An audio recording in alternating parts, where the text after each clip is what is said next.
Hi అండి, hello, నమస్తే అండి. మేమండి గోదావరి వాళ్ళమి. మా వారాహి ఫుడ్ క్రేజీ హోటల్లో ఇవే స్పెషల్స్. వేడివేడిగా రైస్ అండి, సముద్రం చేపలు పసుపు పార ఎగురండి, కుమకుమలాడే మా స్టైల్లో చికెన్, వేడిగా రసం, మరి పులుసు కర్రీ, బోటి టమాటా పులుసు, చెరువు చేపల పులుసు, కైమా కర్రీ,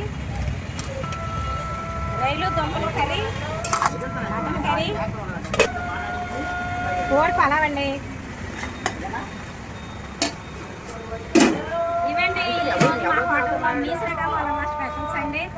కామెంట్లో టిఫిన్ పెట్టమని అడుగుతున్నారు అది కదా సార్, కానీ చేసి ఓపికలాగా ఆడుతున్నాం సార్. మీరు సంక్రాంతి చేయండి, ఇంకా బాగుంటాయి, అన్నీ బాగుంటాయి. త్వరలోనే టిఫిన్స్ కూడా పెడతాం సార్. బాయ్ బాయ్ అండి.